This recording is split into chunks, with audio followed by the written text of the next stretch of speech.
দর্শক দেখুন, ইলিশ মাছ ক্লিনিং করতেছি বাসায়। প্রথমে আঁশগুলো ফেলে নেব। ফ্রিজে ছিল তো অনেক ঠান্ডা, ধরে থাকা যায় না।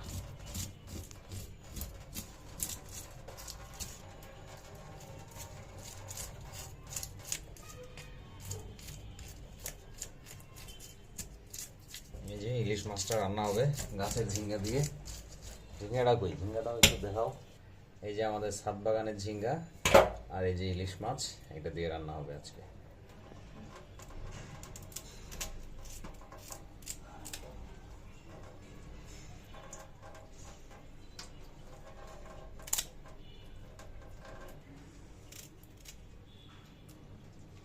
এই যে ইলিশ মাছ কেটে পরিষ্কার করে ধুয়ে রান্না করার মজাই আলাদা।